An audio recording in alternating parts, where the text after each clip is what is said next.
¿Crees que puedes diferenciar la verdad de una mentira perfecta? La historia está llena de engaños tan audaces que se convirtieron en leyenda. Durante las próximas historias, desenterraremos los fraudes, misterios y crímenes más increíbles jamás contados. Desde una simple broma que paralizó por completo la ciudad de Londres, hasta la fotografía de un monstruo que engañó al mundo entero. Prepárate para dudar de todo lo que crees saber. Este es un viaje a través de las mayores farsas de la historia.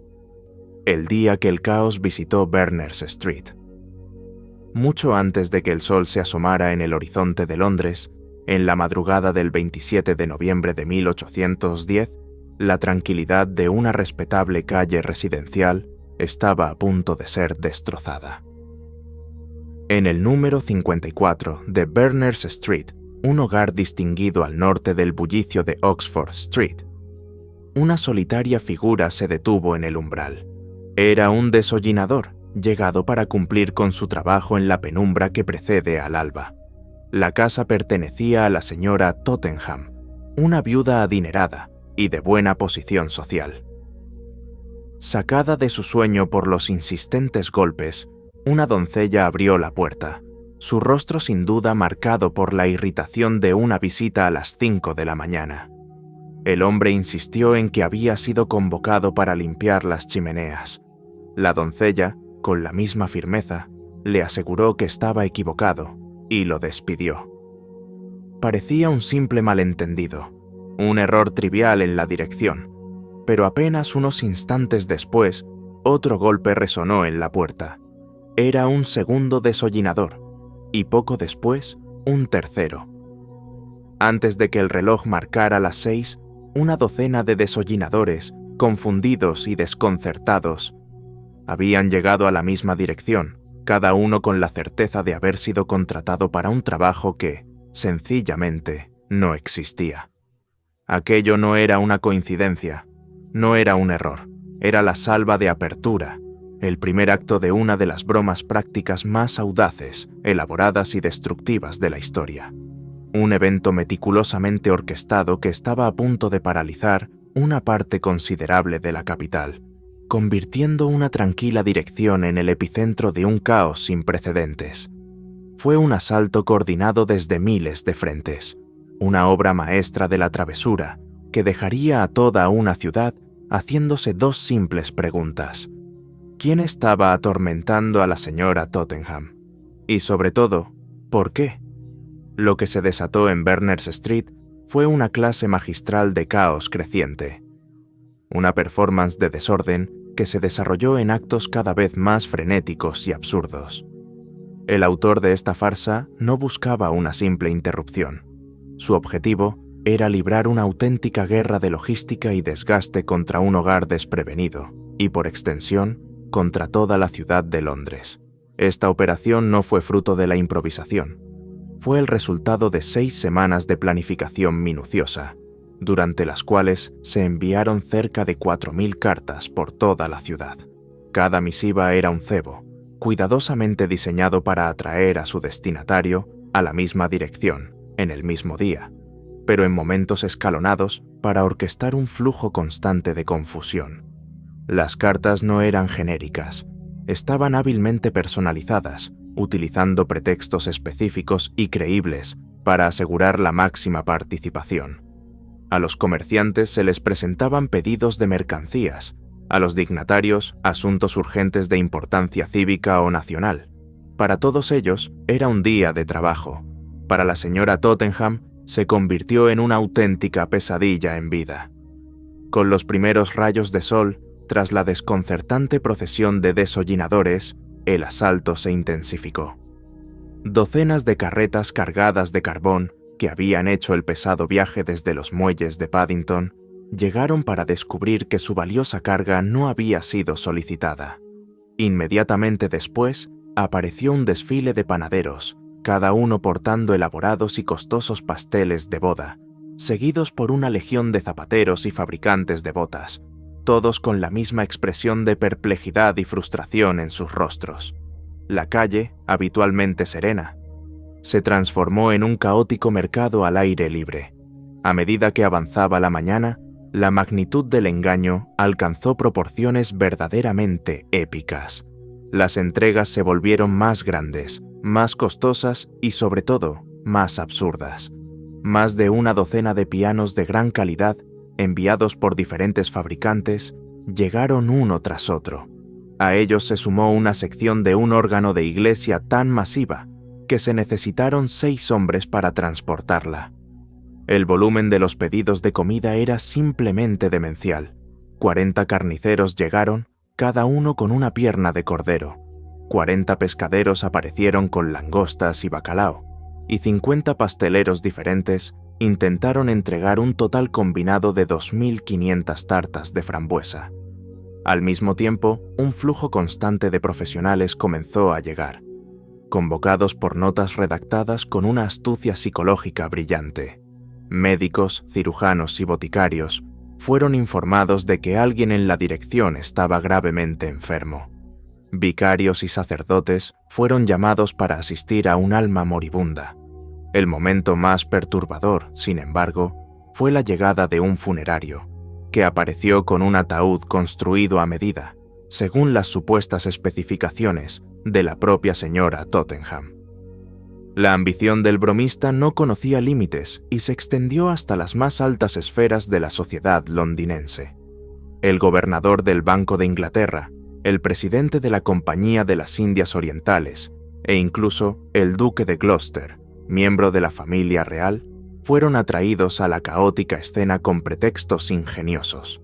Finalmente, el propio alcalde de Londres se presentó en su carruaje oficial, solo para encontrar la calle tan intransitable que se vio obligado a retirarse y exigir una acción inmediata a las autoridades.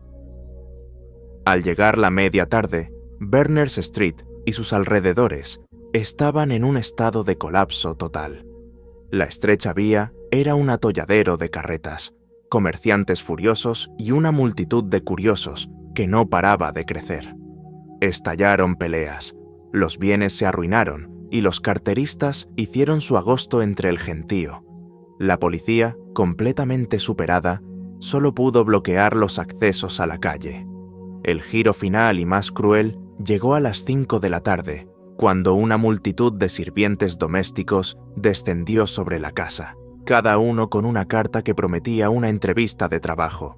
No fue hasta bien entrada la noche que el flujo de visitantes finalmente cesó, dejando atrás una escena de desolación y confusión absoluta. El consenso, tanto en aquel entonces como en los siglos posteriores, apunta a un solo hombre como el arquitecto de esta gran farsa: Theodore Edward Hooke.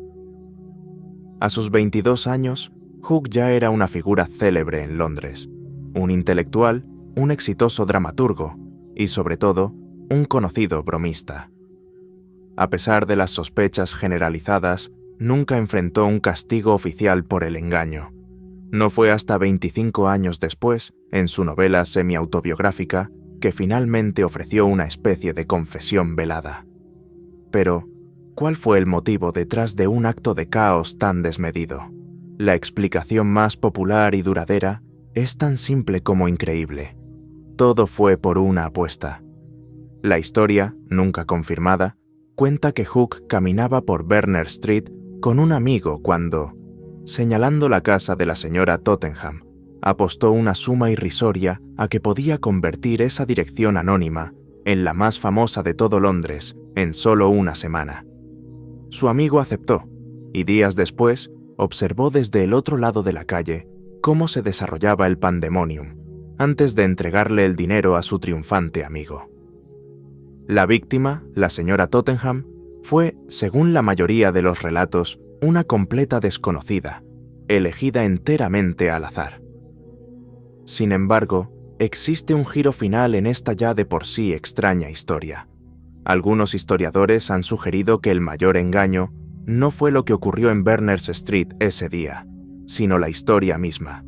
Según esta teoría, el evento fue exagerado de forma desmedida por la prensa, con el propio Hooke alimentando los rumores a través de sus influyentes contactos.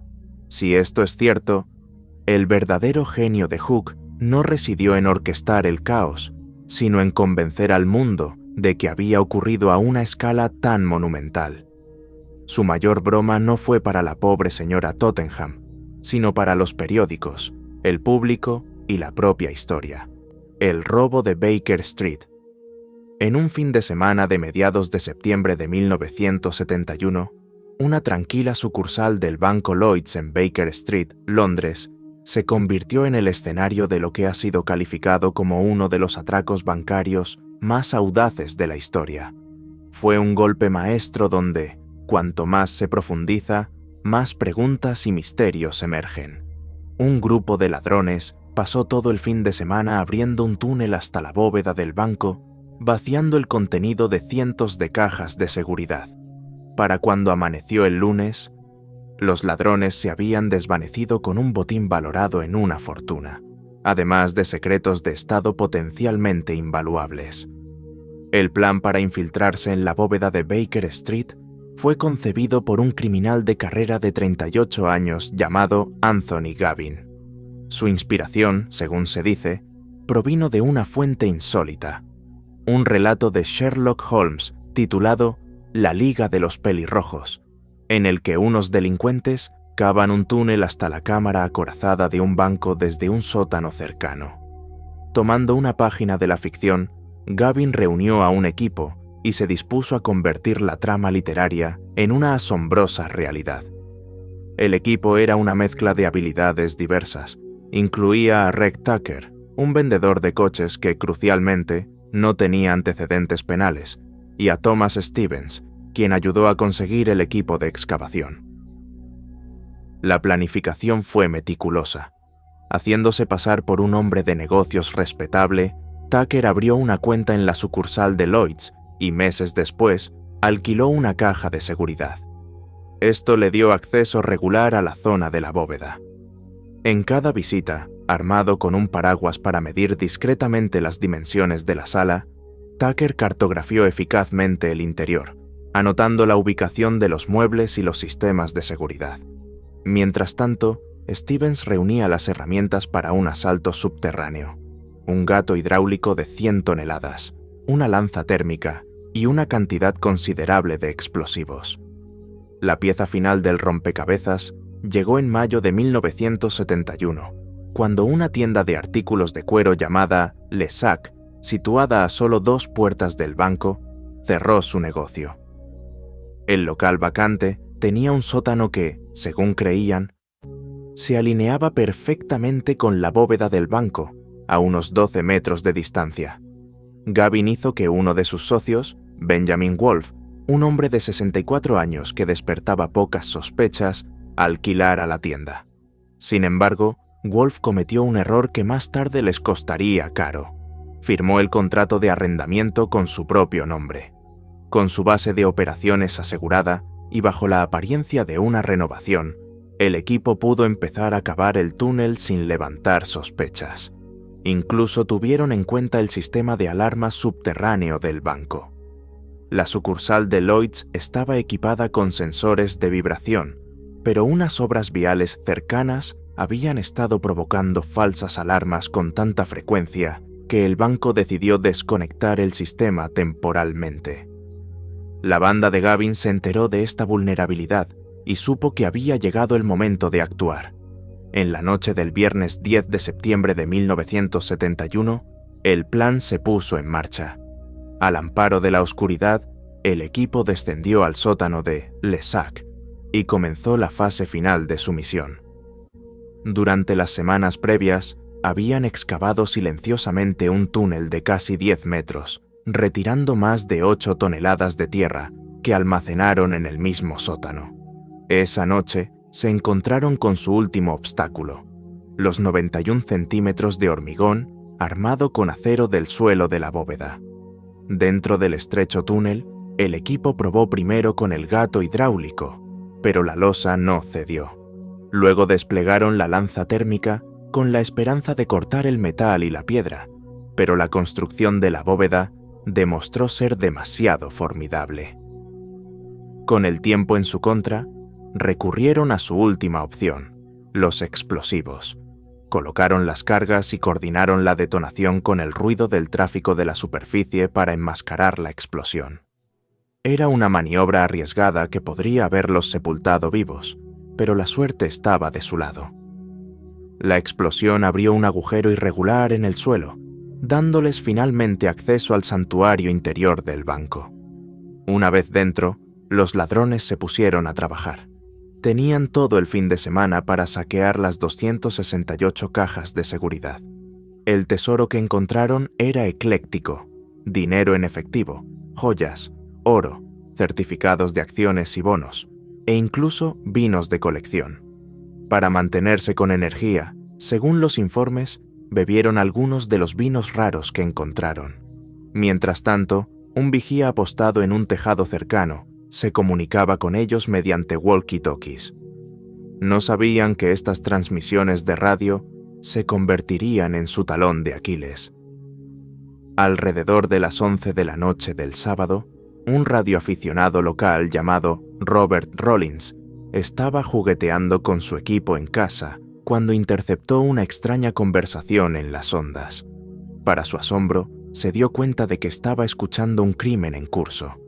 Oía voces que hablaban de perforar, de explosivos y de entrar en la bóveda. Reconociendo la gravedad del asunto, Rollins llamó a la policía para informar de que estaba escuchando un atraco a un banco en tiempo real.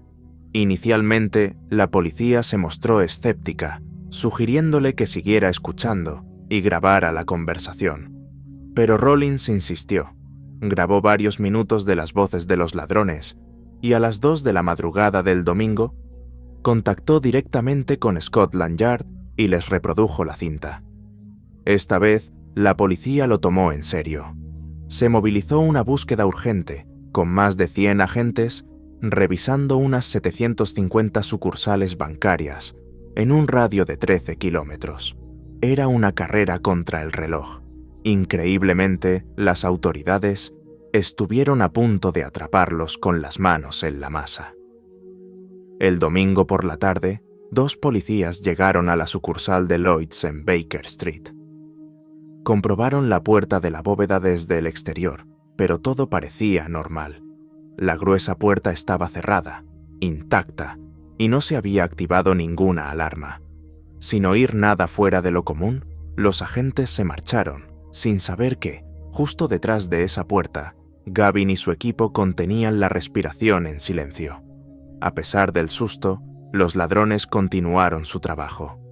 El domingo por la noche, después de casi 30 horas de saqueo, reunieron todo el botín que pudieron y se retiraron por donde habían venido, desapareciendo en la noche londinense con una de las mayores fortunas robadas de la historia británica. Cuando los empleados de Lloyd's abrieron la sucursal el lunes por la mañana, se encontraron con una escena impactante. El interior de la bóveda estaba saqueado, las cajas de seguridad abiertas y esparcidas, y un enorme agujero abierto en el suelo. Scotland Yard lanzó una investigación masiva. Al principio, los ladrones parecían no haber dejado pistas, pero sus errores cruciales pronto los delataron. El túnel apuntaba hacia la tienda recientemente alquilada, y los registros de propiedad los llevaron directamente a Benjamin Wolf, quien, torpemente, había usado su nombre real. En cuestión de semanas, las autoridades identificaron al núcleo del equipo. En octubre de 1971, Gavin, Tucker, Stevens y Wolf fueron arrestados. Enfrentados a pruebas contundentes, incluidas las grabaciones de sus conversaciones por walkie-talkie, se declararon culpables y fueron condenados a largas penas de prisión. Sin embargo, la historia no terminó ahí. Varios cómplices, incluido un conocido delincuente llamado Mickey Gervais, y al menos una mujer no identificada, desaparecieron sin dejar rastro. La policía solo recuperó una 10ª parte del botín. El resto se desvaneció con los fugitivos. La verdadera intriga surgió de lo que podrías haber estado dentro de esas cajas de seguridad. Muchos de los propietarios se mostraron extremadamente reacios a detallar lo que les habían robado. y un número significativo ni siquiera se presentó a reclamar sus pérdidas. Esto alimentó la especulación de que algunas cajas contenían objetos ilícitos o comprometedores. En las semanas siguientes al atraco, surgieron rumores explosivos. Los periódicos londinenses insinuaron que una caja de seguridad podría haber contenido fotografías comprometedoras de la princesa Margarita, la hermana menor de la reina Isabel II. Según el rumor, las fotos eran tan escandalosas que el gobierno británico impuso una orden de silencio a la prensa para detener la cobertura del caso. Otras teorías sugerían que los ladrones habían encontrado expedientes de inteligencia sobre altos funcionarios o material de chantaje sobre miembros de la alta sociedad. El gobierno británico ha negado sistemáticamente estos rumores. Sin embargo, lo que alimenta aún más las teorías de conspiración es el hecho de que una gran parte del archivo gubernamental sobre la investigación ha sido clasificado y puesto bajo llave. No se hará público hasta el año 2071, un siglo después del atraco, asegurando que los secretos más profundos del robo de Baker Street permanezcan enterrados, quizás para siempre, en la oscuridad. La voz que vino del espacio. Era una típica noche de sábado en el sur de Inglaterra, el 26 de noviembre de 1977. Las familias se reunían alrededor de sus televisores, o telis, como se dice en la jerga local, esperando que terminaran las noticias de la tarde para dar paso al entretenimiento del fin de semana. El ambiente en miles de salas de estar era de una calma rutinaria, una tranquilidad doméstica que estaba a punto de ser irrevocablemente fracturada. A las 5:10 de la tarde, durante un informe de noticias completamente ordinario, en el canal Southern Television, la imagen en la pantalla comenzó a temblar. El audio se distorsionó y la voz familiar del presentador de noticias se desvaneció, reemplazada por un zumbido crepitante y eléctrico. Y entonces, de ese ruido estático, emergió algo más. Una voz extraña, distorsionada pero calmada, resonó a través de los altavoces de los televisores en toda la región. Era una voz que no parecía humana, era serena, pero con un eco y una cadencia profundamente antinaturales. Esta es la voz de Brilón, un representante del Comando Galáctico Ashtar, proclamó el misterioso interlocutor. Durante casi 6 minutos, esta presencia invisible transmitió un mensaje como ningún otro que se hubiera escuchado antes en las noticias de la tarde. Advirtió a la humanidad que debía renunciar a sus armas de destrucción, a sus conflictos y a su energía nuclear. Habló de un desastre inminente si la humanidad no aprendía a vivir en paz. El orador mencionó la llegada de una nueva era de Acuario e instó a los oyentes a prestar atención, declarando con una calma inquietante: «Solo tenemos un corto tiempo para alejarnos del conflicto». El tono era educado pero firme, a la vez tranquilizador y escalofriante. En los hogares de todo el sur de Inglaterra, los espectadores se quedaron paralizados, sintiendo una sacudida de incredulidad mezclada con un innegable escalofrío de miedo. Durante esos 6 minutos que parecieron una eternidad, una noche ordinaria se había transformado en una escena sacada directamente de una novela de ciencia ficción. ¿Estaban presenciando una broma increíblemente elaborada? ¿Una amenaza real? O, como afirmaba la propia voz, un primer contacto.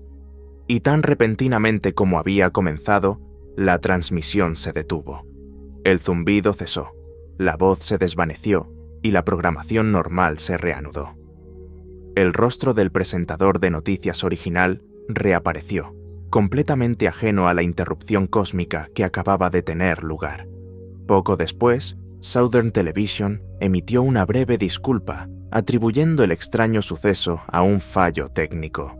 Pero para los miles que lo habían escuchado, la explicación de un simple fallo técnico parecía absurdamente inadecuada para la magnitud de lo que acababan de experimentar. En busca de respuestas, los ingenieros de la Autoridad de Radiodifusión Independiente, el organismo regulador, iniciaron una investigación exhaustiva. pronto descubrieron pruebas que descartaban por completo un fallo técnico. Alguien, deliberadamente, había secuestrado la señal de transmisión. La red de Southern Television utilizaba un transmisor de retransmisión que captaba la señal de la estación por aire, en lugar de a través de una línea terrestre segura. Este punto de la red era vulnerable. Un intruso inteligente, al parecer, había explotado esta debilidad, transmitiendo una señal propia, extremadamente potente y en la frecuencia precisa, para anular la emisión legítima y reemplazarla con el llamado mensaje de Brillon. Llevar a cabo una hazaña así habría requerido un conocimiento técnico considerable y un equipo sofisticado. Era la obra de alguien que sabía exactamente lo que estaba haciendo. A pesar de las extensas investigaciones llevadas a cabo por las autoridades, los responsables nunca fueron identificados. Quienquiera que orquestó el secuestro de la señal se desvaneció sin dejar rastro, sin dar nunca un paso al frente para confesar o reclamar la autoría. El silencio que siguió al evento fue casi tan desconcertante como el propio mensaje. Con el culpable convertido en un fantasma, surgieron varias teorías para explicar la extraña transmisión. La explicación más popular y racional es que se trató, en efecto, de un engaño elaborado, llevado a cabo por bromistas con grandes conocimientos técnicos. En este escenario, un grupo de entusiastas de la electrónica o radioaficionados rebeldes habrían emitido deliberadamente el falso mensaje alienígena simplemente para ver qué pasaría, eligiendo la hora de las noticias para obtener el máximo impacto. El contenido del mensaje, con sus referencias a la paz y la era de Acuario, se alineaba perfectamente con los tropos de la ciencia ficción y la cultura de la nueva era de la época. Toda la evidencia técnica apoya esta teoría. No ocurrió nada que no pudiera lograrse por medios humanos. Sin embargo, otra teoría toma la transmisión al pie de la letra. Quizás, sugieren algunos, fue realmente lo que decía ser: un mensaje de una inteligencia extraterrestre. En la década de 1970, la fascinación por los ovnis estaba en su apogeo, y un número no despreciable de espectadores creyó que un poder superior o una civilización alienígena realmente había intervenido en la transmisión para entregar una advertencia urgente. Los defensores de esta teoría argumentan que una civilización avanzada podría haber elegido este método poco convencional para comunicarse de una manera que no pudiera ser fácilmente ignorada o encubierta. Sin embargo, más allá de la afirmación dramática de la propia voz, no existe ninguna evidencia que respalde un origen extraterrestre. Los investigadores no encontraron nada que sugiriera que el mensaje proviniera de otro lugar que no fuera un transmisor terrestre.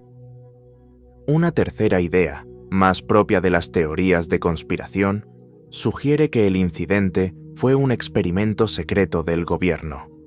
Según esta teoría, alguna agencia gubernamental podría haber organizado la falsa transmisión alienígena para observar la reacción del público o para probar sistemas de comunicaciones de emergencia. En plena Guerra Fría, es concebible que las autoridades tuvieran curiosidad por saber cómo responderían los ciudadanos a un escenario de contacto extraterrestre repentino. Sin embargo, esta noción sigue siendo puramente especulativa. El hecho de que los propios reguladores de la radiodifusión se esforzaran visiblemente por averiguar qué había sucedido, sugiere que no formaban parte de ninguna prueba planificada internamente. Al final, el misterio de la transmisión de Brillon perdura. Para la mayoría, la teoría más convincente sigue siendo la de los bromistas humanos. El contenido del mensaje en sí no era revolucionario, eran los tópicos estándar de la nueva era de la época. Pero la pregunta más interesante sigue sin respuesta. ¿Fue simplemente una broma o fue una especie de experimento social masivo, orquestado por un grupo desconocido con una agenda propia? Lo único seguro es que, durante 6 minutos de una noche de sábado, una voz desconocida se apoderó de las ondas, sembró el asombro y el miedo, y dejó tras de sí un enigma que, casi medio siglo después, sigue sin resolverse. Antes de sumergirnos en la siguiente increíble historia, un rápido recordatorio. Si te está gustando este contenido, tu suscripción y tu me gusta nos ayudan enormemente a seguir creando. Es rápido, gratis y significa mucho para nosotros. Ahora sí, continuemos. El fantasma gaseador de Matun. En las últimas semanas del verano de 1944, mientras el mundo estaba consumido por el fragor de la Segunda Guerra Mundial, una extraña y aterradora plaga descendió sobre la tranquila ciudad de Matun, Illinois. No era una enfermedad ni una invasión, sino algo mucho más siniestro e intangible. Un pánico que se apoderó de la comunidad, susurrado en las calles y temido tras las puertas cerradas. Los residentes comenzaron a despertarse en la oscuridad de la noche, con un olor dulzón y nauseabundo que invadía sus hogares, seguido de síntomas alarmantes que incluían náuseas, debilidad e incluso una parálisis temporal y aterradora. Varios de ellos afirmaron haber vislumbrado una figura sombría, huyendo en la oscuridad, dando origen a los rumores de un merodeador misterioso que se arrastraba hasta las casas y rociaba un gas desconocido a través de las ventanas abiertas. En poco tiempo, este supuesto atacante fantasma se ganó un apodo ominoso que sembraría el terror en los corazones de toda una ciudad: el gaseador loco de Matun. El pánico que paralizó a la ciudad comenzó la noche del 1 de septiembre de 1944. Aline Kearney se encontraba en casa con su hija pequeña cuando notó un olor dulce y abrumador en su dormitorio. Momentos después, sintió como sus piernas se paralizaban parcialmente y una sensación de ardor le atenazaba la garganta, dejándola incapaz de moverse o pedir ayuda. Tras unos minutos que le parecieron una eternidad, finalmente logró emitir un grito. Su hermana, que se encontraba en otra habitación, acudió corriendo y también percibió el extraño olor, descubriendo que parecía emanar de la ventana abierta. Esa misma noche, cuando el marido de Aline regresó a casa, vio a un hombre alto y delgado, vestido con ropas oscuras, merodeando fuera de la ventana. Tan pronto como fue visto, el extraño huyó hacia la oscuridad. Los aterradores síntomas de Aline remitieron al cabo de media hora, pero el misterioso ataque con gas había sentado las bases de un terror que estaba a punto de extenderse. A la mañana siguiente, un periódico local publicó la historia con un titular audaz que declaraba que un merodeador anestesista andaba suelto por Matun. La noticia del extraño incidente se propagó como la pólvora, y pronto otros residentes empezaron a presentar relatos similares. Una pareja cercana informó de que se habían despertado por un extraño olor dulce la noche anterior al incidente de los Kearney, tras lo cual ambos se sintieron enfermos y parcialmente paralizados durante más de una hora. Otra mujer afirmó haber sufrido un ataque comparable a principios de ese verano, lo que sugería que el gaseador podría haber estado probando su método de ataque desde mucho antes. En los días siguientes, los informes se multiplicaron, tejiendo una cronología de terror que abarcó las 2 primeras semanas de septiembre. Empezó a surgir un patrón inquietante. La mayoría de las víctimas eran mujeres que estaban solas en casa por la noche, y muchas describían el aroma del gas como dulce o perfumado. Los síntomas eran consistentes: náuseas, irritación de garganta y una parálisis o debilidad temporal en las extremidades. La ciudad estaba al borde del pánico y cada nueva noche traía consigo más miedo. El 5 de septiembre apareció una prueba física particularmente escalofriante. Una residente llamada Berta Cordes encontró un misterioso paño blanco y húmedo en el porche de su casa. Impulsada por la curiosidad, lo recogió. En el momento en que lo hizo, el paño emitió un olor nocivo que la enfermó al instante. sintió como si hubiera recibido una descarga eléctrica. Su rostro se hinchó, su garganta ardía y estuvo violentamente enferma durante horas. Más tarde especuló que el trapo podría haber sido dejado para dormir a su perro, permitiendo así que el merodeador se acercara a la casa sin ser detectado. Junto al paño, la policía encontró una llave y un tubo de lápiz labial vacío en la acera, extraños objetos que sugerían que un intruso podría haber estado intentando entrar en las casas. La crisis en Mattoon no hizo más que intensificarse. El 6 de septiembre se registraron no menos de media docena de nuevos incidentes. Familias enteras cayeron enfermas por los misteriosos vapores, y un hombre afirmó haber tenido una visión fugaz de una figura alta y delgada que huía a toda prisa de su propiedad. Las noches siguientes trajeron aún más alarma. En una casa, 2 hermanas sufrieron 3 ataques de gas, repetidos, llegando a describir la visión de un fino vapor azul y de algún tipo de maquinaria fuera de su ventana. Para el 10 de septiembre, el recuento de víctimas reportadas ascendía a docenas. Mattoon estaba sumida en un frenesí. El escurridizo merodeador parecía desvanecerse en las sombras cada vez, sin dejar nunca una prueba sólida de su identidad, y la creciente desesperación en la ciudad era palpable mientras la gente se preguntaba quién sería el siguiente. Las autoridades respondieron a la escalada de pánico con urgencia. La policía de Mattoon aumentó las patrullas nocturnas e incluso solicitó la ayuda de la policía estatal y de agentes federales, incluido el FBI, para dar caza al llamado gaseador loco.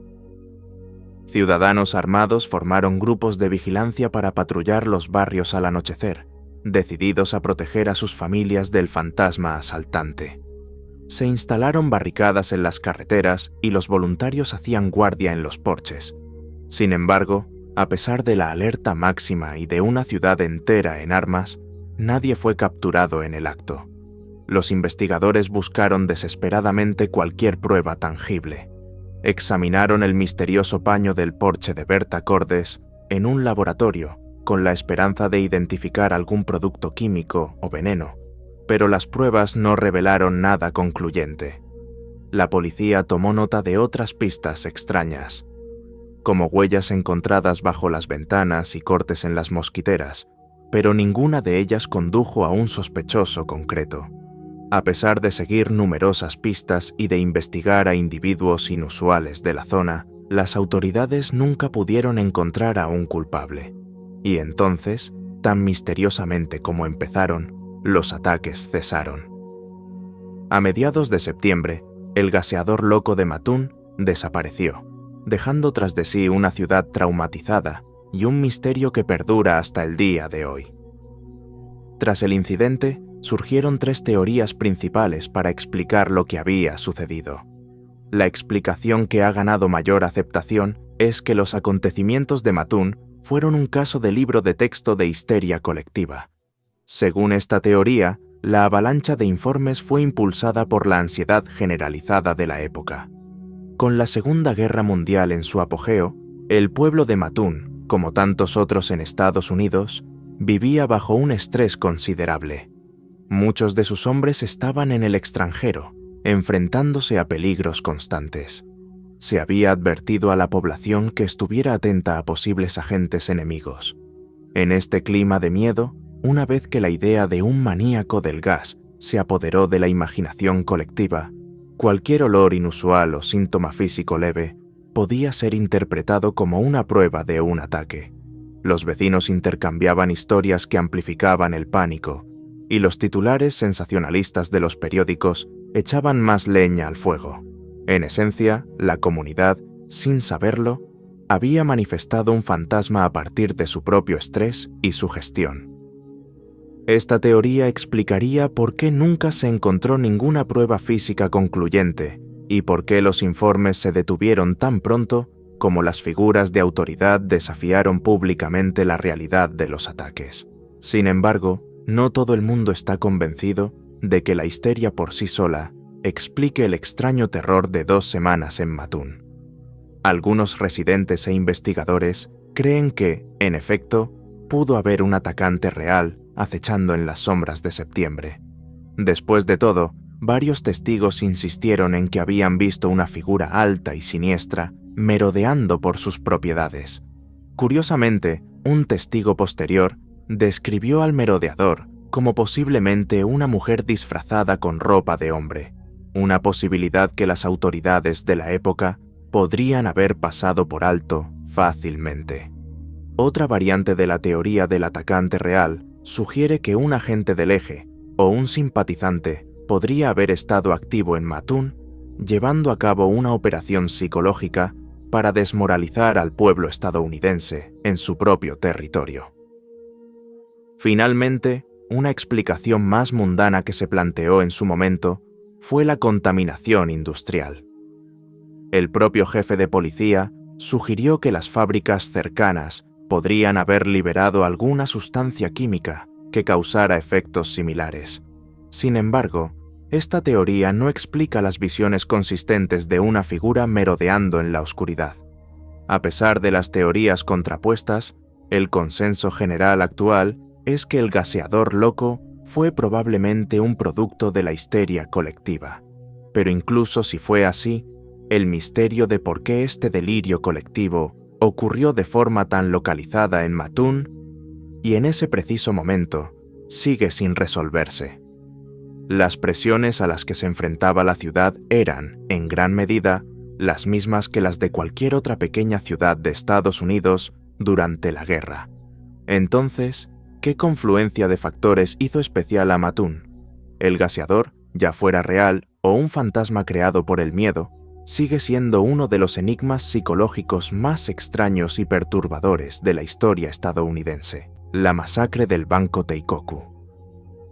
El Japón de 1948 era una nación de fantasmas y escombros.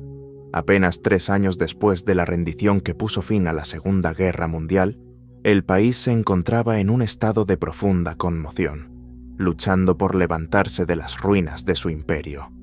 Las ciudades, devastadas por los bombardeos, eran un laberinto de cicatrices. La economía estaba destrozada. La población luchaba contra la escasez y el hambre, y la sociedad, despojada de sus antiguas certezas, estaba sumida en un profundo estado de desconfianza. En este turbulento entorno de la posguerra, bajo la atenta mirada de las fuerzas de ocupación estadounidenses, el crimen florecía en las sombras de la reconstrucción. Fue en este escenario de incertidumbre y desesperación donde se produjo uno de los crímenes más atroces y desconcertantes de la historia moderna de Japón. La tarde del 26 de enero de 1948 parecía una tarde más en la sucursal del Banco Teikoku, en el barrio de Shinamachi, en Tokio. A la hora del cierre, 16 empleados se encontraban dentro, terminando sus tareas del día. De repente, un hombre entró en el banco. No era un ladrón con una pistola y una máscara, sino un hombre de mediana edad que vestía un brazalete oficial y llevaba un maletín. Se presentó con calma y autoridad como un funcionario de salud pública enviado por las autoridades de ocupación estadounidenses. Con una expresión de grave urgencia, explicó que se había producido un brote de disentería en el vecindario. La disentería, en el Japón de la posguerra, era una amenaza muy real y temida, una enfermedad que podía propagarse rápidamente y con consecuencias mortales. El hombre les dijo a los empleados del banco que habían estado en contacto con una persona infectada y que, por orden del gobierno, debían tomar un medicamento preventivo de inmediato. Su comportamiento era tan convincente, su explicación tan plausible en aquel clima de crisis sanitaria, que nadie en el banco pareció dudar de sus instrucciones. El supuesto funcionario procedió a preparar 2 medicamentos. Les mostró cómo debían tomar el primero, bebiendo una pequeña cantidad de un líquido claro de una botella. «Traguen esto primero», les indicó, «y luego tomen la segunda dosis en aproximadamente 1 minuto». Los 16 empleados, obedientemente, siguieron sus instrucciones. Uno por uno, bebieron el líquido que les ofreció. Momentos después de ingerir la primera dosis, el caos se desató. Los empleados empezaron a desplomarse, ahogándose y retorciéndose de dolor en el suelo del banco. El líquido no era una medicina, era un veneno de acción rápida. 10 de ellos murieron en el acto. 2 más fallecerían más tarde en el hospital. Los 4 supervivientes quedaron inconscientes, gravemente enfermos y traumatizados de por vida. Mientras sus víctimas yacían moribundas o inconscientes, el perpetrador recogió todo el dinero en efectivo que pudo encontrar, una suma relativamente modesta, y se marchó, desapareciendo en la caótica Tokio de la posguerra. La carnicería que había desatado fue desproporcionada con respecto al botín. 12 vidas humanas a cambio de unos pocos miles de dólares. El horror de la masacre conmocionó a un Japón ya de por sí traumatizado. La Policía Metropolitana de Tokio lanzó una de las investigaciones más masivas de su historia. La presión para resolver el caso era inmensa, no solo por parte de un público aterrorizado, sino también de las autoridades de ocupación, avergonzadas de que el asesino hubiera utilizado su nombre para cometer el crimen. Sin embargo, la investigación se vio obstaculizada desde el principio. Los 4 supervivientes estaban demasiado traumatizados para proporcionar una descripción clara del asesino. Había dejado pocas pruebas físicas y los recursos de la policía, en aquel Japón empobrecido, eran limitados. Meses después, tras una investigación exhaustiva, la policía se centró en un sospechoso, Sadamichi Hirasawa, un pintor de 56 años. Hirasawa era un artista conocido, pero también tenía un historial de dificultades financieras. La policía encontró pruebas circunstanciales que lo vinculaban al crimen. Lo más controvertido fue que, tras un intenso interrogatorio, Hirasawa firmó una confesión. Sin embargo, más tarde se retractaría, afirmando que había sido coaccionado y torturado por los interrogadores, una práctica que, según se decía, no era infrecuente en las investigaciones policiales japonesas de la época. A pesar de sus retractaciones y de la falta de pruebas físicas directas que lo vincularan a la escena del crimen, Hirasawa fue llevado a juicio.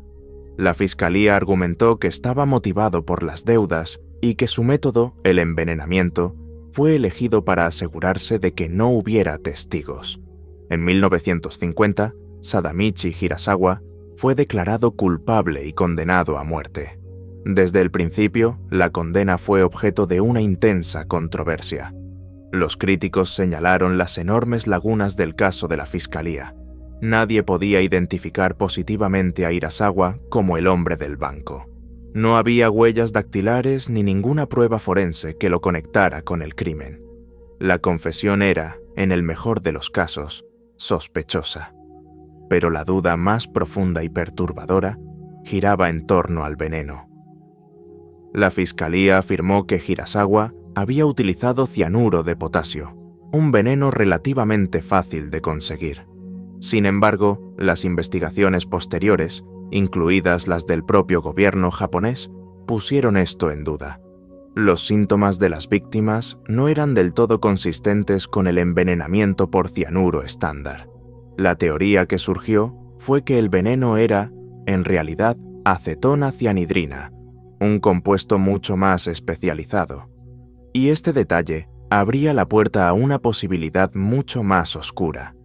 La acetona cianhidrina no era algo que un pintor endeudado pudiera conseguir fácilmente. Era un producto químico que habría estado al alcance de personas con acceso a material militar japonés desmantelado. Esta pista apuntaba a una sombra que se cernía sobre el pasado reciente de Japón. Una sombra que muchos preferirían olvidar, la infame Unidad 731 del Ejército Imperial japonés. Durante la guerra, esta unidad secreta había llevado a cabo horrendos experimentos de guerra química y biológica en prisioneros de guerra y civiles. Los científicos de la Unidad 731 eran expertos en venenos y toxinas. La teoría que surgió, y que perdura hasta el día de hoy, es que el autor del crimen del Banco Teikoku no era un simple ladrón, sino alguien con formación militar, posiblemente un antiguo miembro de la Unidad 731, que utilizó sus conocimientos especializados para llevar a cabo el atraco perfecto. Esta teoría explicaría la sofisticación del crimen y el uso de un veneno poco común. También explicaría por qué, a pesar de que el caso estaba oficialmente cerrado, una extraña renuencia pareció apoderarse del sistema de justicia japonés. Y aquí es donde el misterio se vuelve aún más profundo. Aunque Sadamichi Hirasawa fue condenado a muerte, la sentencia nunca se llevó a cabo. Durante el resto de su vida, permaneció en el corredor de la muerte, convirtiéndose en uno de los presos que más tiempo ha pasado en esta situación en la historia de Japón.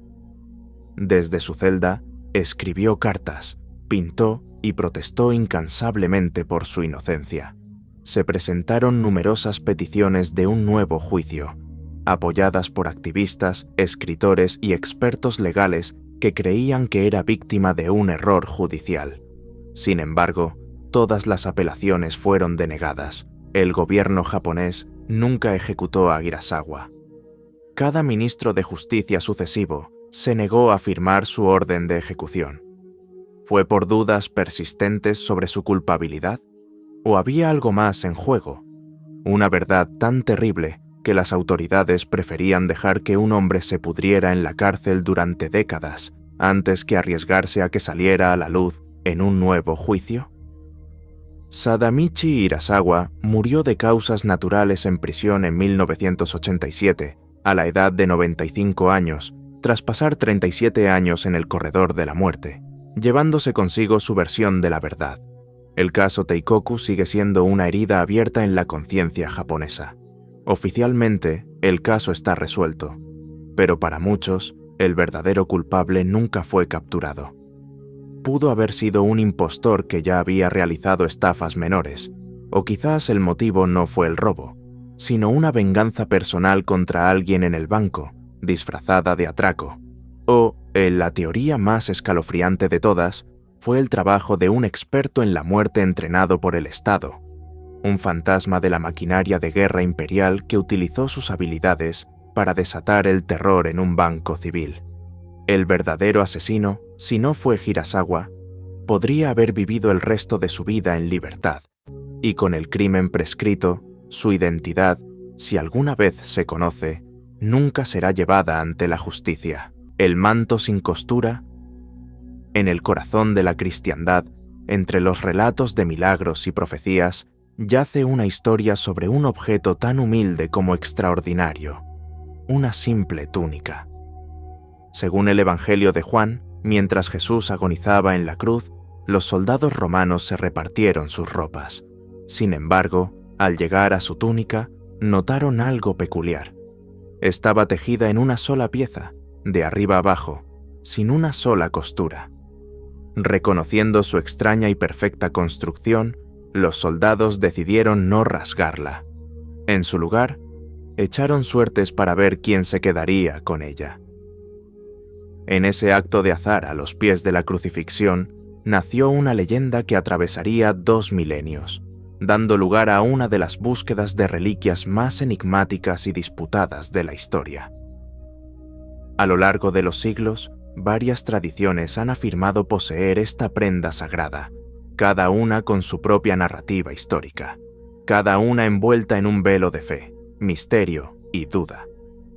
La reclamación más prominente y venerada de la túnica inconsútil proviene de la antigua ciudad de Treveris, en Alemania.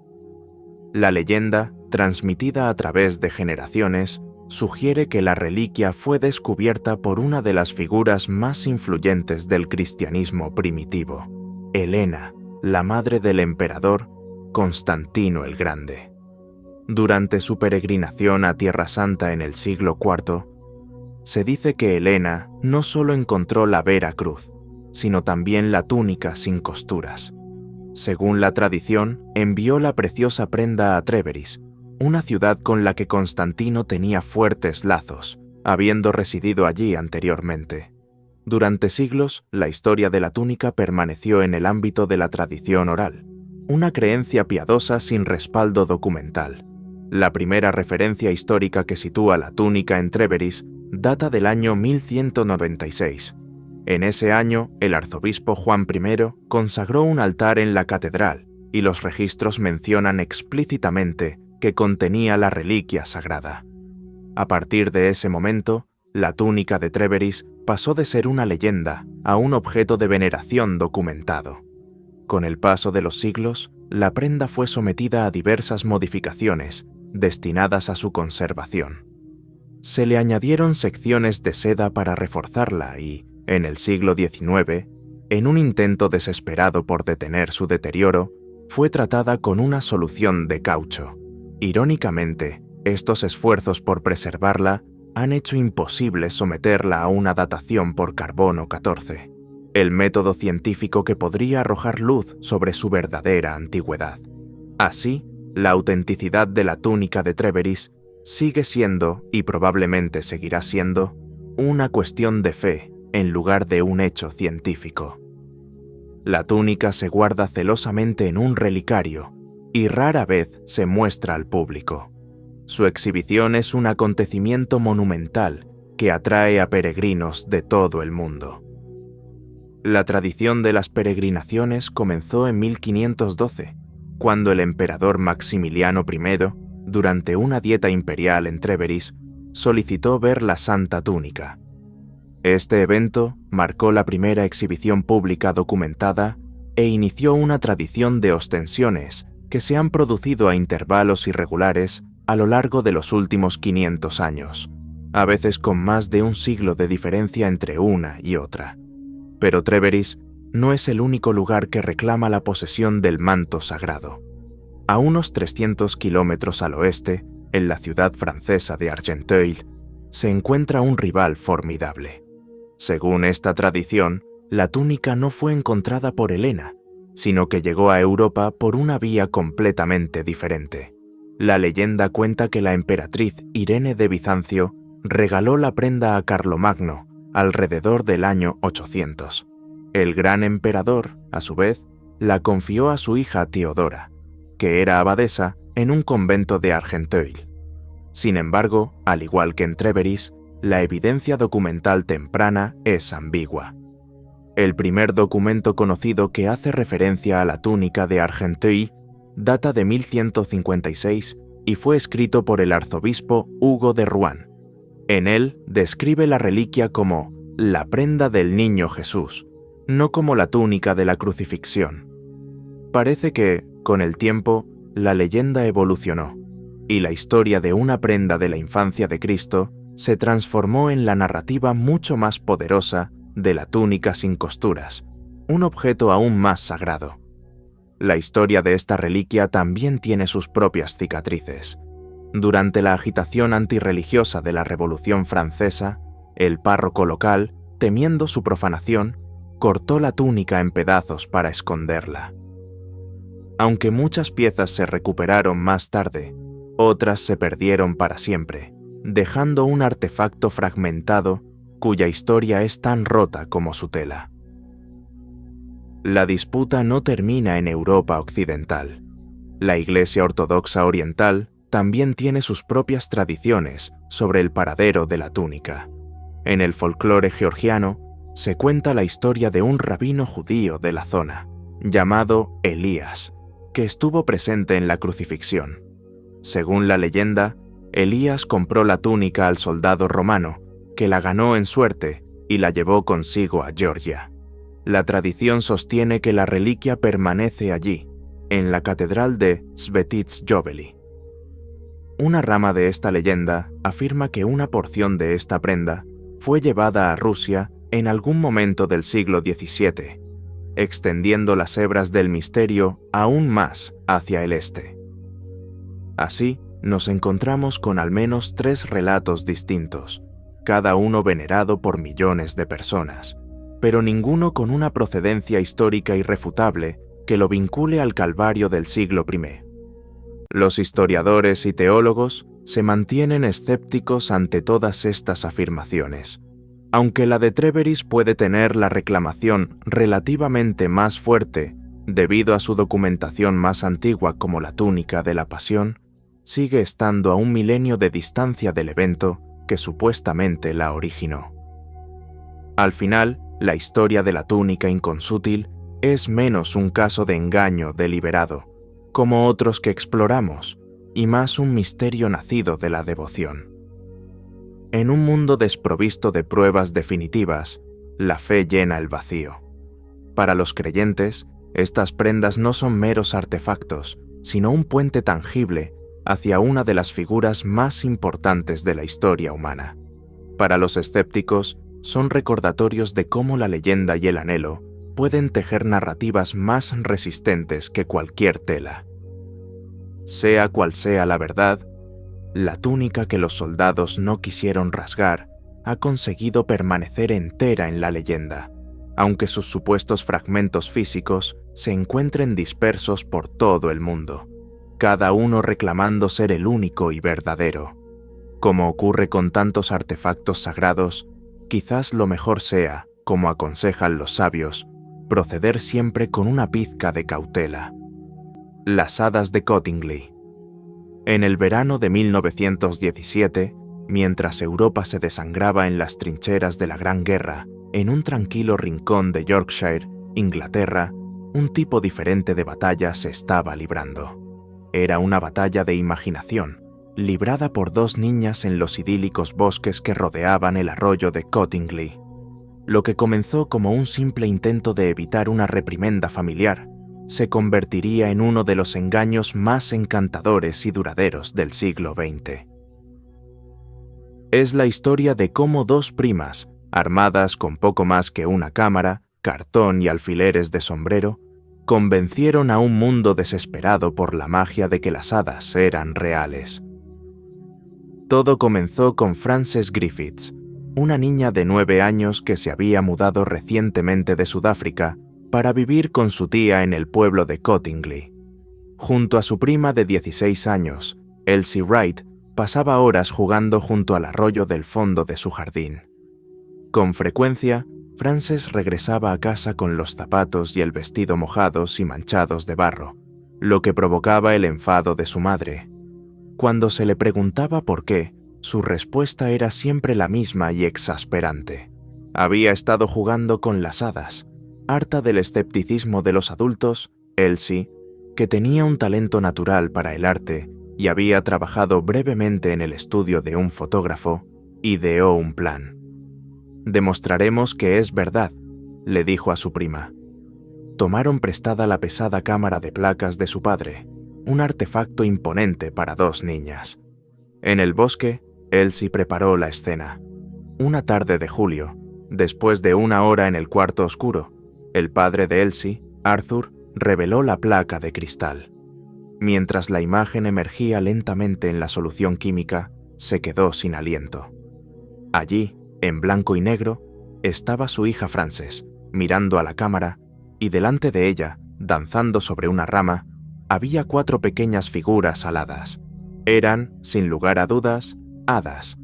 Un mes después, una segunda fotografía fue producida, esta vez mostrando a Elsie sentada en el césped mientras un gnomo alado de 1 metro de altura saltaba hacia ella. Los padres de las niñas estaban divididos. La madre de Elsie creía que eran auténticas. Su padre, un fotógrafo aficionado, estaba convencido de que eran falsas, aunque no podía entender cómo lo habían hecho. Creyendo que las niñas habían manipulado las placas de alguna manera, les prohibió volver a usar su cámara. La historia podría haber terminado allí, como una anécdota familiar curiosa. Pero 2 años más tarde, la madre de Elsie asistió a una reunión de la Sociedad Teosófica, un movimiento espiritual interesado en el misticismo y lo oculto. En una conferencia sobre la vida de las hadas, mencionó las fotografías de su hija. La noticia llegó a oídos de Edward Gardner, uno de los principales líderes de la sociedad. Intrigado, Gardner vio en las fotos una prueba potencial de la existencia de un mundo espiritual invisible.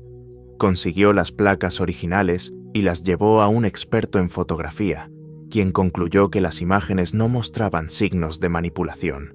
Declaró que las dos negativas son totalmente genuinas, fotografías no trucadas de un acontecimiento único.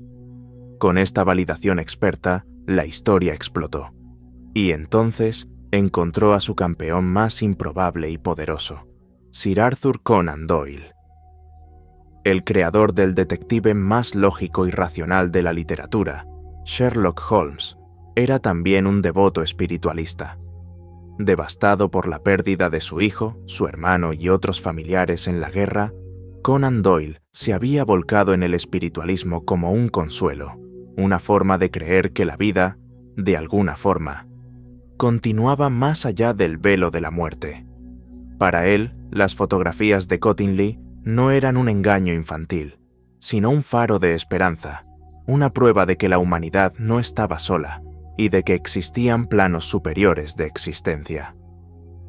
Conan Doyle escribió un artículo para la edición navideña de 1920 de The Strand Magazine, la misma publicación que había hecho famoso a Sherlock Holmes, bajo el título Hadas fotografiadas, un acontecimiento que marca una época. Presentó las imágenes a un público mundial. Aunque advirtió que la autenticidad no estaba probada al 100%, su apoyo entusiasta le dio a la historia una credibilidad inmensa. El público estaba cautivado. En una nación que lloraba a una generación perdida, la idea de que un mundo de magia e inocencia existía en un jardín de Yorkshire era un bálsamo para el alma. Animado por el interés, Conan Doyle, a través de Gardner, les pidió a las niñas que tomaran más fotografías. En el verano de 1920, Elsie y Frances, ahora equipadas con una cámara más avanzada y placas fotográficas marcadas en secreto por Gardner, produjeron 3 imágenes más. Estas eran aún más impresionantes. Una mostraba a Frances con una hada alada posada en su nariz, otra a un hada ofreciéndole una flor a Elsie, y la última, la más etérea y misteriosa, mostraba lo que parecía ser un capullo de hadas semitransparente en un nido de hierba. El mundo se dividió. Los escépticos se burlaban, pero los creyentes, desesperados por algo de luz en un mundo oscuro, las aceptaron de todo corazón. Durante décadas, Elsie y Frances mantuvieron su historia. Se casaron, vivieron vidas tranquilas, pero la sombra de las hadas nunca las abandonó del todo. A medida que la tecnología fotográfica avanzaba, el consenso se inclinó abrumadoramente hacia la idea de que las fotos eran un fraude, pero las dos primas nunca flaquearon. No fue hasta 1983, cuando ambas eran ancianas, que la verdad finalmente salió a la luz. En un artículo publicado en la revista British Journal of Photography, Elsie y Frances confesaron: el engaño había sido asombrosamente simple. Las hadas eran recortes de cartón, cuidadosamente dibujados por Elsie, que había copiado las figuras de un popular libro infantil de la época, Princess Mary's Gift Book.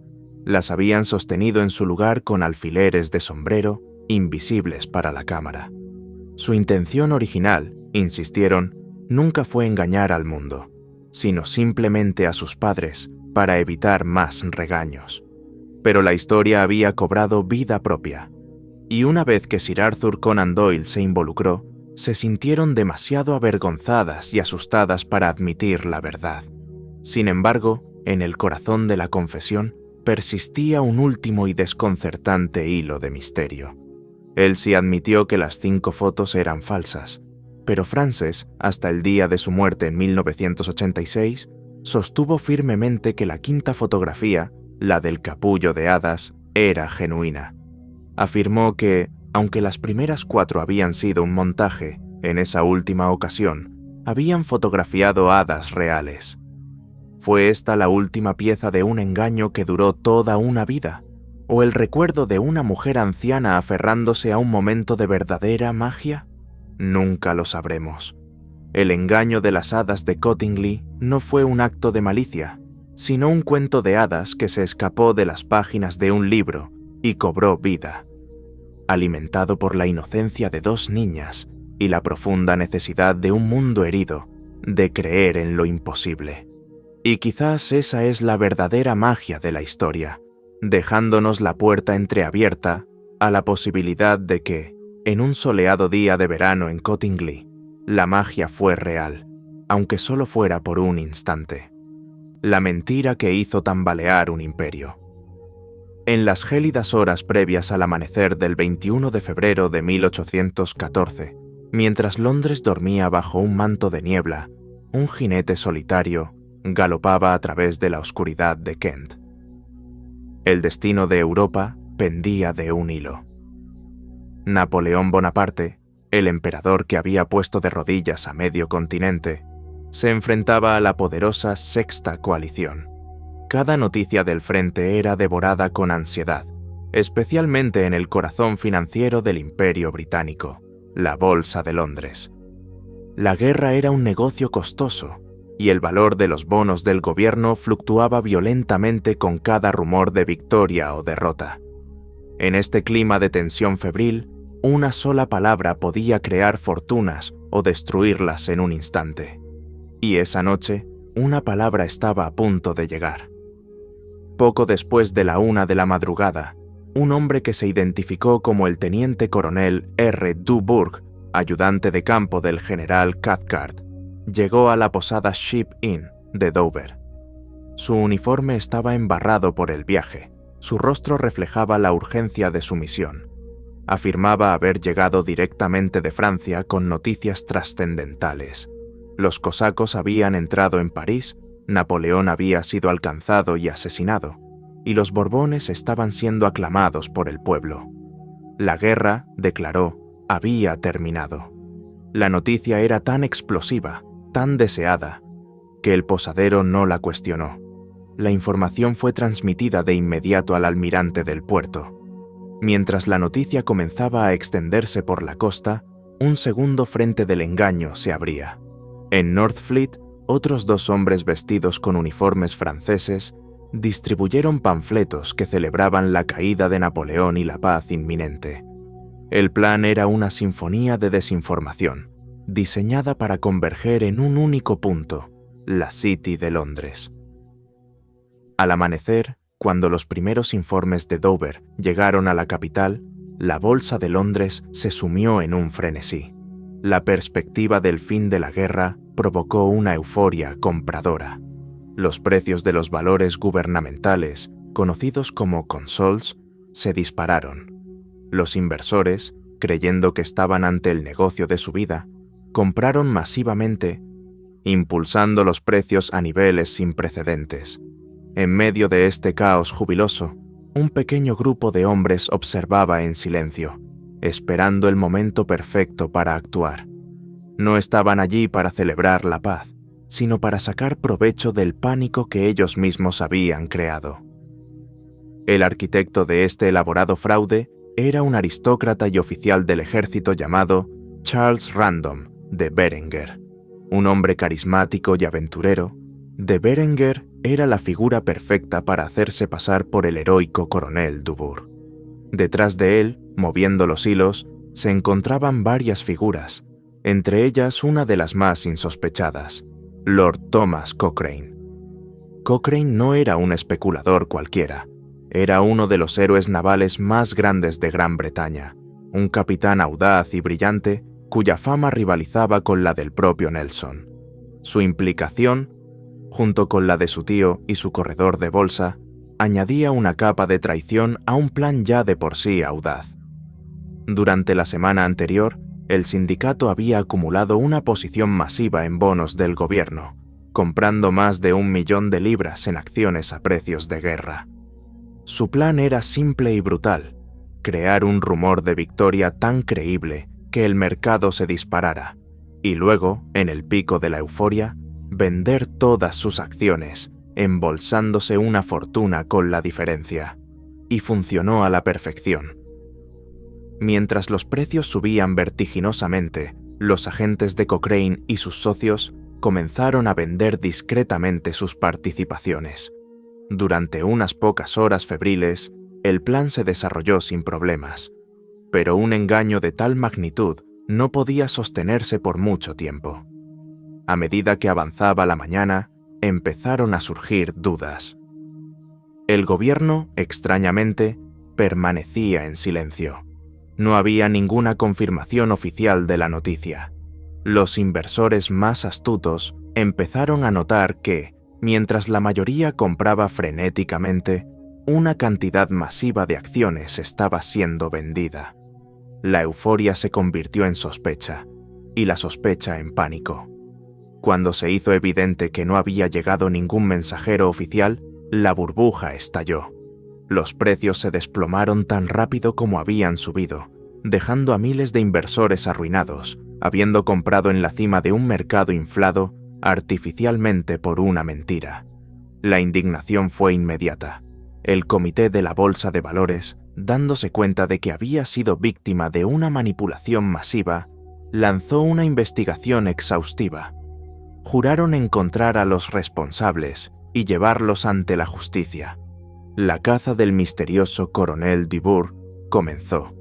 Los investigadores siguieron meticulosamente el rastro del dinero, rastreando los bloques de acciones vendidos durante el pico del pánico. Todas las pistas conducían a un pequeño círculo de hombres, con Lord Cochrane en su centro. El descubrimiento de la implicación de Cochrane conmocionó a la nación. ¿Cómo podía un héroe de guerra, un miembro del Parlamento, estar involucrado en un plan tan deshonroso? De Berenger fue finalmente arrestado, y el juicio que siguió fue el espectáculo del año. El caso de la Fiscalía se basó en una abrumadora cantidad de pruebas circunstanciales. Se demostró que de Berenger había viajado a la casa de Cochrane inmediatamente después de llegar a Londres, desde Dover, y que incluso se había puesto ropa de civil que le había proporcionado el propio Lord. La defensa de Cochrane fue que de Berenger había acudido a él para discutir una propuesta para unirse a su barco, y que no tenía ni idea de su papel en el fraude bursátil. Pero el jurado no le creyó. En junio de 1814, Lord Cochrane, su tío y de Berenger fueron declarados culpables de conspiración para defraudar a la Bolsa de Valores. La sentencia fue severa y humillante. Fueron condenados a 1 año de prisión, a multas considerables y, en el castigo más degradante de todos, a ser expuestos en la picota pública. Para Lord Cochrane, la sentencia fue una sentencia de muerte profesional y social. Fue expulsado de la Marina Real, despojado de sus títulos de caballero y expulsado del Parlamento. El héroe caído en desgracia pasó las siguientes décadas de su vida luchando por limpiar su nombre. Sirvió con distinción en las armadas de Chile, Brasil y Grecia, convirtiéndose en un héroe en 3 continentes diferentes, pero su objetivo final siempre fue la redención en su tierra natal. Con el tiempo, muchos llegaron a creer en su inocencia, o al menos a pensar que, si bien pudo haber sido imprudente, no fue el cerebro del plan. Finalmente, en 1832, fue indultado y readmitido en la Marina. Sin embargo, la mancha en su reputación nunca desapareció por completo. El gran fraude bursátil de 1814 sigue siendo uno de los engaños financieros más audaces de la historia. Fue una demostración escalofriante de cómo la información, ya sea verdadera o falsa, es el activo más valioso de todos. En una sola mañana, un puñado de hombres utilizó una mentira para manipular el motor financiero de un imperio, amasando una fortuna y arruinando a miles de personas en el proceso, demostrando que en la guerra y en las finanzas, la primera víctima es, a menudo, la verdad. La foto del cirujano. En las frías y oscuras aguas del lago Ness, en las tierras altas de Escocia, habita una leyenda tan profunda y turbia como el propio lago. Durante siglos, los susurros han hablado de una gran bestia que se desliza bajo la superficie, una criatura de tiempos olvidados. Pero no fue hasta el siglo XX que este folclore local se convirtió en un fenómeno mundial, y en el corazón de ese fenómeno se encuentra una sola imagen, una fotografía en blanco y negro, granulada y misteriosa, que durante 60 años se erigió como la prueba irrefutable de lo imposible. Es la historia de la Foto del cirujano. Un icono del engaño que capturó la imaginación del mundo y definió para siempre el rostro de un monstruo. La historia comienza en 1933, un año en que la nesimanía se apoderó de Gran Bretaña. La construcción de una nueva carretera a lo largo de la orilla del lago había despejado los árboles y abierto las vistas, lo que provocó un aumento espectacular de los avistamientos. Los periódicos, ávidos de historias sensacionales, enviaron a sus reporteros a Escocia. El Daily Mail, uno de los periódicos más importantes de Londres, llegó incluso a contratar a un famoso cazador de caza mayor, Marmaduke Wetherell, para que rastreara y encontrara a la bestia. Wetherell, un hombre con un ego considerable, se tomó la tarea muy en serio. Poco después de su llegada, descubrió unas enormes huellas en la orilla del lago. Con gran fanfarria, declaró que pertenecían a una bestia de pies muy poderosos y blandos, de unos 20 pies de largo. El Daily Mail publicó la historia en su portada. Sin embargo, la euforia duró poco. Los zoólogos del Museo de Historia Natural examinaron los moldes de las huellas y determinaron, para humillación de Wetherell y del periódico, que habían sido hechas con un paragüero o un cenicero hecho con una pata de hipopótamo seca. El gran cazador había sido ridiculizado públicamente. El Daily Mail lo despidió y Wetherell se retiró, herido en su orgullo y con un profundo deseo de venganza contra el periódico que lo había humillado. Unos meses más tarde, en abril de 1934, una fotografía llegó a la redacción del Daily Mail. La imagen era asombrosa. De las tranquilas aguas del lago emergía un largo y sinuoso cuello, rematado por una pequeña cabeza. Exactamente como se describiría a un plesiosaurio prehistórico. La calidad era amateur, lo que le daba un aire de autenticidad. Pero lo más importante era la identidad del fotógrafo. No era un lugareño excéntrico ni un buscador de fama, sino el coronel Robert Wilson, un cirujano londinense muy respetado. La historia de Wilson era modesta y creíble. Afirmó que, mientras conducía por la carretera del lago, vio una conmoción en el agua. Se detuvo, cogió su cámara y tomó 4 fotografías antes de que la criatura se sumergiera y desapareciera. Solo 2 de las placas salieron bien, y la primera era, con mucho, la más clara. Wilson, un hombre de ciencia y reputación intachable, insistió en que no quería fama y solo permitió que la foto se conociera como la foto del cirujano. Su prestigio le otorgó a la imagen una credibilidad instantánea e inmensa. El impacto fue sísmico. La fotografía fue publicada en todo el mundo y se convirtió en la prueba definitiva de la existencia de Nessie. Solidificó la imagen del monstruo en la conciencia global, no como una vaga serpiente marina, sino como un dinosaurio superviviente, un relicto de un mundo perdido. Durante las siguientes 6 décadas, esa imagen adornó innumerables libros, documentales y artículos. Fue analizada por expertos, debatida por científicos y venerada por los creyentes. Aunque surgieron dudas a lo largo de los años, los análisis fotográficos sugerían que las ondulaciones en el agua indicaban un objeto pequeño. La reputación del cirujano y la ausencia de una confesión la mantuvieron como el pilar de la leyenda. La verdad, sin embargo, era mucho más mundana y, en cierto modo, más brillante que la propia leyenda, y tardó casi toda una vida en salir a la luz.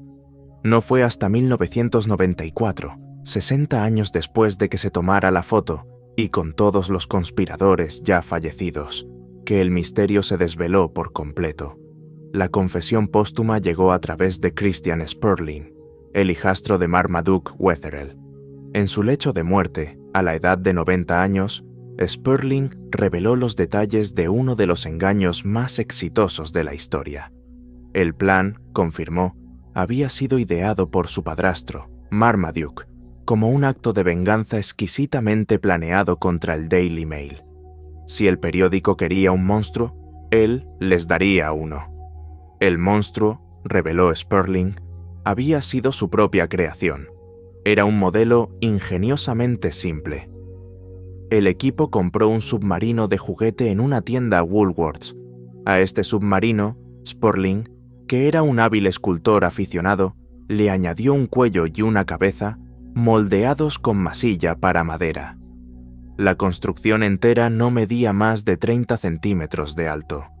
Una vez que el modelo estuvo listo, Wetherill y su hijo, Ian, lo llevaron a una tranquila bahía del lago. Colocaron su monstruo en el agua y tomaron las fotografías. Ian Wetherill fue quien apretó el disparador. El padre de Christian Sporling, Marmaduke, era el cerebro, y su hijastro, el constructor. Pero necesitaban a alguien irreprochable para que la historia fuera creíble. Alguien que no tuviera nada que ganar con un engaño. Aquí es donde entró el Dr. Wilson. Wilson era amigo de Wetherill y accedió a participar como el testigo respetable. Su papel era simplemente el de entregar las placas al periódico y contar la historia, prestando su impecable reputación a la farsa. El plan de Wetherill fue un éxito rotundo, superando probablemente sus sueños más salvajes. No solo engañó al Daily Mail, sino que engañó al mundo entero. La simplicidad del engaño fue su genialidad. No se necesitaron efectos especiales complejos, solo un submarino de juguete, un poco de masilla y una buena historia. El legado de la foto del cirujano es tan fascinante como el propio engaño. Incluso después de que se revelara la verdad, la leyenda del monstruo del lago Ness no murió. De hecho, la imagen, ahora despojada de su misterio, sigue siendo el símbolo más reconocible de la criatura. Se había arraigado tanto en nuestra cultura que la verdad casi parecía irrelevante. La historia de la foto del cirujano es un poderoso recordatorio de nuestro deseo de creer en lo extraordinario. En un mundo cada vez más explicado por la ciencia, los rincones oscuros del mapa que albergan monstruos y misterios se vuelven preciosos. La foto de un cirujano, un submarino de juguete y un cazador vengativo le dio al mundo exactamente lo que quería ver: un atisbo de magia en las profundidades de un lago escocés. Y en ese sentido, aunque la foto era una mentira, la maravilla que inspiró fue, y sigue siendo, completamente real. Así concluimos nuestro viaje por los grandes engaños de la historia. Hemos visto cómo la ambición, la venganza y un simple deseo de creer pueden torcer la realidad, creando leyendas que perduran por generaciones. Estas historias nos recuerdan que la verdad puede ser frágil y que, a menudo, la mentira más cautivadora es la que se niega a morir. Si te ha gustado este viaje, apoya nuestro canal. Suscríbete, dale a me gusta y comparte. Y cuéntanos en los comentarios, ¿qué historia te impactó más? Gracias por acompañarnos. Hasta la próxima.